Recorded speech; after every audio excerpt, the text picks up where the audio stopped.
community started building, and we set up an initiative called Veterinary Pay It Forward.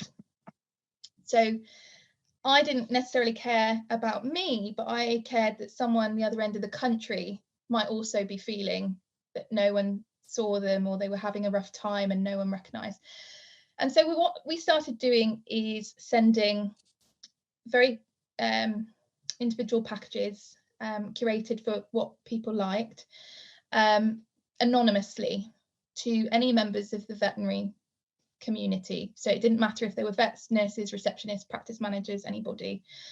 And they arrived unannounced at practices across the country, so that the recipient that opened them and received them felt seen and valued and appreciated. Okay. And because they didn't know where the packages came from, they couldn't say thank you. So the idea was that they pay the kindness forward. And so all of a sudden, this ripple effect across the country started happening, and people were sending, the way we kind of explain it is like a virtual hug or high five. Sometimes it's just you've worked your butt off with a case and everything's gone really well, and you just want someone to see that you noticed it.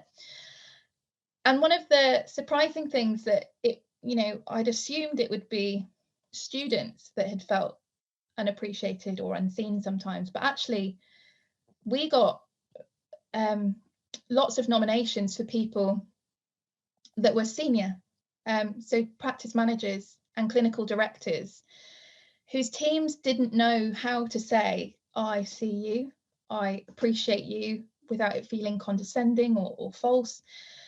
And so this movement started rippling, and so Veterinary Pay It Forward grew substantially. And during the time that it was growing, I had essentially had a breakdown that most of the community didn't know about, because I was the very smiley person, quite extroverted, had a good job, everything looked good on the outside. But as the community grew, people got to know me.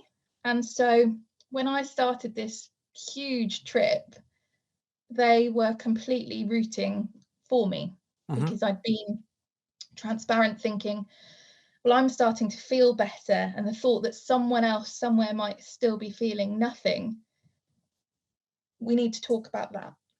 Okay. And so we did. And it's not going to change the world, but for some people in that moment of time, it did. So I was just blown away by the number of people who were like, well, you've helped with the logistics of this, and now we want to do something to help you back. So it would have been, I think, when I got lost in New Zealand and I didn't have anywhere to stay that night, so I'd messaged a friend to say, I don't suppose you know anybody in New Zealand, just start to work out the area, just to almost calm myself. And within an hour or two, I got a text message saying, oh, if you can just get to this town, someone will come and pick you up. I've got friends at a vet practice, they've asked their team, someone will come and help you.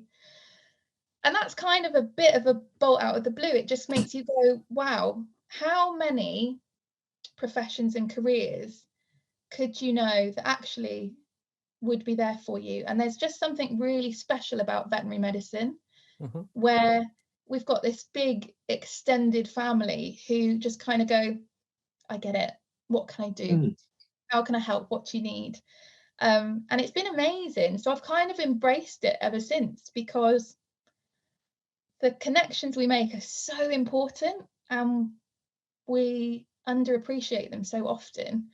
But I hadn't realised until I'd started travelling how many people would have been there the entire time. And if I'd have said to someone, I'm not okay, would have been there. They just didn't know. What platform is this on? So it's Veterinary Pay It Forward. We basically set up really, really simply, very high tech. I was just a woman with a dog and a notepad that I took everywhere, and we ran through Facebook, and people would message and say, So, you know, we've lost a patient today. The clinician worked really, really hard. The vet worked really, really hard, and they're blaming themselves. They didn't do anything wrong, but they just feel they must have missed something. And I just want them to know they're appreciated, and that we saw that. And so with their details of the practice and the person's name, they'd send some pointers. So it could be something really obscure. We had one lady that really loved Harry Potter. And so those kind of notes go in the notebook. And when someone wanted to do something nice for someone, they'd just message and say, can I have a name off the list? So they might never have met this person at all, and they just get some small details. And then they would go out and they would personally curate this package to arrive for another person somewhere else in the country, knowing that they were going to make their day. And it just lifted the entire teams when they landed, because no one knew they were coming. So it's really, really simple, but it just made such a difference to lots of people, and was a huge, huge shift for me. I couldn't say I would still be here without the community that looked after me. And that's like, I'm so lucky, so lucky. I think we're at 5,000 parcels now. Wow. Yeah. 5,000. Yeah. Amazing. And then, yeah, we've got a few thousand people in the group, but people dip in and join and leave as they feel they want to. And it's just, and I think it's really important that we don't differentiate between clinical and non-clinical. And all members of the team, whether you are vet nurse, clinical director. One of the most amazing parcels we ever sent went to a gentleman that works at a crematorium, and he visited the team every week, and he always checked it. If he noticed someone wasn't okay or wasn't their normal cheery self, he checked on the team, and he got to know them because he'd been going there for a really long time. Right. And they messaged and said, I know he's not a member of the veterinary team, but can we? Like, he won't let us carry anything that's too heavy, and he always checks we're okay. And that was lovely, because I hadn't thought about it then, but who says thank you to those people? Who says thank you to and so it's been amazing.